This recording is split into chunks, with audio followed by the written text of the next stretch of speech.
কেউ যদি আপনাকে গুরুত্ব না দেয় তাহলে আজ থেকেই এই 4টি কাজ শুরু করে দিন।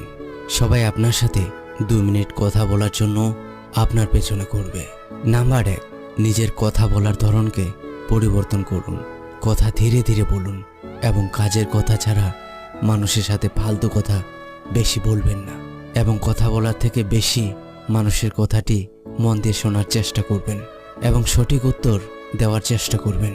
নাম্বার 2, নিজের জ্ঞানকে বৃদ্ধি করুন যতটা পারবেন।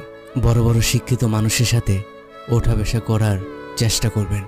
যারা জীবনে কিছু করে দেখিয়েছে তাদের সাথে মেলামেশা করবেন। দেখবেন আপনার চিন্তাধারাতে অনেক পরিবর্তন চলে আসবে। নাম্বার 3, নিজের পোশাক পরিচ্ছন্ন হাঁটাচলা করার পদ্ধতি পরিবর্তন করুন। দেখবেন মানুষ যাদেরকে সম্মান করে সাধারণত মানুষের থেকে আলাদা হয়ে থাকে।